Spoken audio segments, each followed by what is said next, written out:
investimento de nos população e nos força laboral. Mas menos acaba com os papéis de investimento no momento que o grupo grande está sigue subindo e, mientras tanto, o grupo não está baixa. E sei está sucedendo rond o mundo, pero o que hopi gente nossa com a Aruba e velocidade de investimento está hopi mais rápido que quase qualquer país rond o mundo.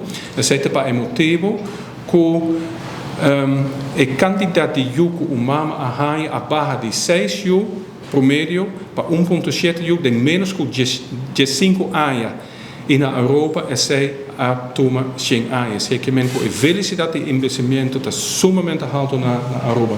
Nós vamos se nós comparar nossa força laboral de ano 2010 com 2022, nós vamos com a quantidade de gente na bouw de 49 anos. A barra com 10.000 gente, dus nós temos menos e menos gente na jong dingos força laboral, mientras tanto que gente na de idade riba 50 anos a sobe e hasta bosan puwak que tem grupo toch significante de 65 anos bij arriba que economisch está ativo. Se nós temos outro gráfico na banda rechts, nós temos a piramide de nossa força laboral e nós temos de viajar com nós temos problemas mais sérios. Em 10 anos nós dilante mais que 2.000 gente lobai sali voor die força laboral, pas om aan te baga com pensioen. E você também por baixo não tem gente não jong para reemplaçar não. Kiko por worden assim.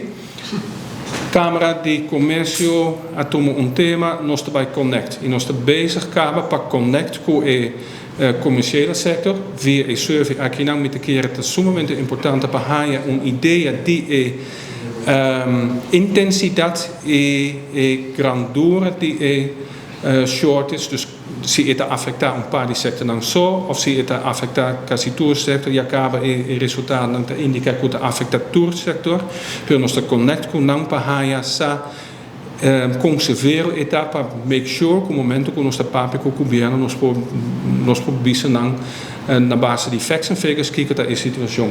É importante também que nós também conectar com a outra banda de medalha, nós discutimos aí também via nos Facebook, outra mídia social, que a gente sugere nós mister conectar também esse não que buscando trabalho, para sobre de beste quando não te indica, mas apply pero não te tende net nada.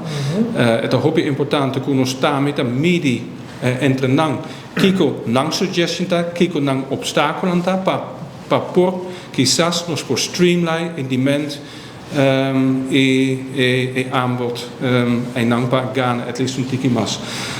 Lo que nós estamos fazendo acaba, nós connect intensief já acaba com diferentes stakeholders en não é problema de KVK só, não é problema de sector, é problema eigenlijk para door die trabalho, pero também para empregado e para full Aruba, para somos nós não fungir optimal momento que tem labor shortage. Me quer mencionar que é peligro no momento que tem shortage para não produzir optimal, pero na outra banda, no momento que tem shortage, a prijs não está subir, nós vamos acabar que o hotelsektor está buscando na tua esquina para ganhar não renda não e não está willing de pagar tiki mas, pero na final é trickle down dingen prijs não de produtos não e risco tá que a inflação vai aumentar.